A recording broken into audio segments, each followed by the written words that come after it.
જય ઠાકરને જય મુરલીધર બધાઈને. તો આજે આપણે સાંભળીશું પ્રબોધિની એકાદશી એટલે કે દેવ ઉઠી એકાદશીની કથા.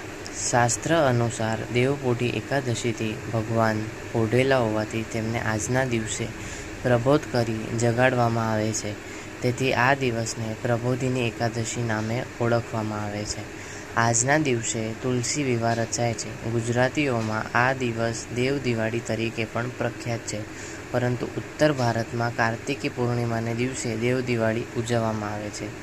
ઉત્તર ભારતના હિસાબે કથા. ભગવાન શંકરે સંસારની પીડા આપનાર ત્રિપુરાસુરનો વધ કર્યો હતો. આથી સમસ્ત દેવતાઓ હર્ષિત થઈ પૃથ્વી પર ભગવાન શંકર જ્યાં સદૈવ બિરાજમાન છે તે કાશી વારાણસીમાં ઉતર્યા અને પૃથ્વીવાસીઓ સાથે અનેકવિધ દીપ પ્રકાશિત કરી આ પ્રસંગને હર્ષોચ્ચાર સહિત મનાવ્યો.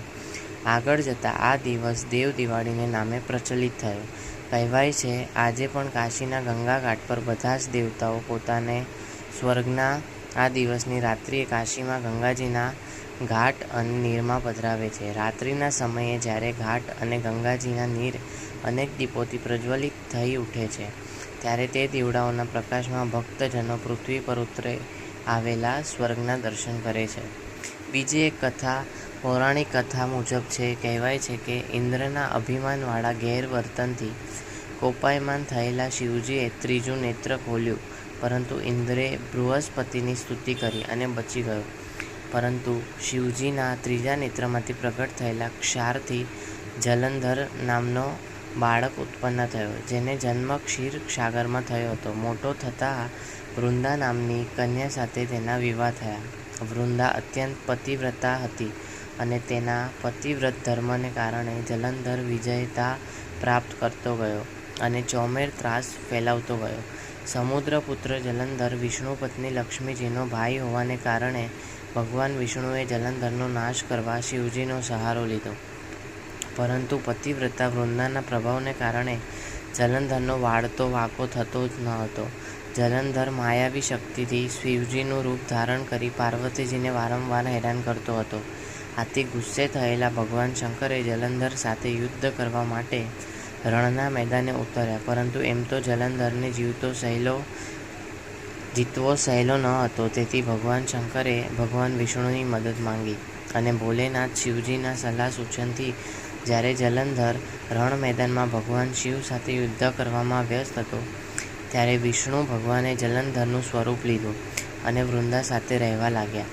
આમ કપટથી વૃંદાનું પતિવ્રત ખંડિત થયું અને વૃંદાના સતીત્વનું ખંડિત થતાં જલંધરનું રણ મેદાનમાં મૃત્યુ થયું. પરંતુ જ્યારે વૃંદાને ખબર પડી કે પોતાનું વ્રત તોડવામાં ભગવાન વિષ્ણુનો હાથ છે, ત્યારે તેણે ભગવાન વિષ્ણુને શ્રાપ આપતા કહ્યું કે આપ આ બ્રહ્માંડના સંચાલક હોવા છતાંય આપ લાગણી વગરના પથ્થર જેવા છો અને આપના આ કાળા કર્મને કારણે આપ કાળા પથ્થરમાં ફેરવાઈ જાઓ. વળી આપે અવિચારી મરકટો વાનરો જેવું કાર્ય કર્યું છે. તેથી હું આપને શ્રાપ આપું છું કે આપની પત્નીને પીડમાંથી બચાવવા માટે આપે આ જ અવિચારી મરકટોની મદદ લેવી પડશે. આ પ્રસંગ આપણે રામાયણમાં જોઈએ છીએ. જે પ્રમાણે કર્મ હોય તે પ્રમાણે ફળ ભોગવવું જ પડે છે. આટલું કહી વૃંદા પોતાના પતિ પાછળ સતી થયા. વેદોમાં કથા છે કે વૃંદાના શ્રાપથી સામે ભગવાન વિષ્ણુએ કહ્યું કે પતિવ્રત ધર્મમાં પતિને કુકર્મોથી વાળવો એ પણ આવી જાય છે. પરંતુ વૃંદાએ ક્યારેય પોતાના પતિને કુકર્મો તરફથી વાળેલો નથી અને તેના કારણે ત્રણેય લોકને સ્વર્ગ, પૃથ્વી અને પાતાળ ઘણો જ ત્રાસ થયો છે. માટે સતી વૃંદા આપ પણ શ્રાપને પાત્ર છો.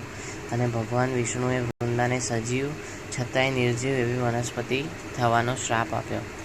વૃંદાનું પ્રાગટ્ય વનસ્પતિમાં તુલસી રૂપે થયું અને ભગવાન વિષ્ણુએ આ શ્રાપને કારણે શાલિગ્રામજીનું રૂપ ધારણ કર્યું. કૃષ્ણ અવતારમાં વિષ્ણુએ તુલસી સાથે ભાવનાત્મક વિવાહ કર્યા. તેથી ગોપીઓ તુલસીજીને પોતાની સોતન માને છે. આ ઉત્સવ દરમિયાન શ્રી શાલિગ્રામજીને પંચામૃતથી સ્નાન કરવામાં આવે છે. પ્રભુ સમક્ષ સુંદર રંગોળી રચાય છે. શેરડીના 16 સાઠાથી આંગણીએ મંડપ બંધાય છે. વિવાહ ખેલના ગીતો ગવાય છે. નવવધૂના 16 શણગારથી શ્રી તુલસીજીને શૃંગારિત કરાય છે. શ્રી તુલસીજીને લાલ કે લીલા રંગની ચૂંદડી ઓઢાડવામાં આવે છે. મુહૂર્ત પ્રમાણે સાંજના સમયે શ્રી હરિના તુલસીજીના સાથે વિવાહ થાય છે અને પૌવાનો પ્રસાદ વહેંચવામાં આવે છે. વાંસની છાબડીમાં જામફળ, શેરડી, સીતાફળ આદિ ફળો ધરાવવામાં આવે છે. તુલસીપત્ર વગર શ્રીજીની સામગ્રી અધૂરી ગણાય છે.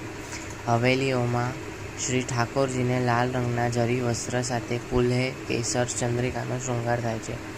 શીતકાલીમાં શ્રી પ્રભુને તથા અન્ય સ્વરૂપોને ગદલ તપાવીને ધરાય છે અને અંગૂઠી સન્મુખ કરાવાય છે. આજથી શીતકાલીન સેવાનો પ્રારંભ કરાય છે. જય ઠાકર ને જય મુરલીધર બધાયને.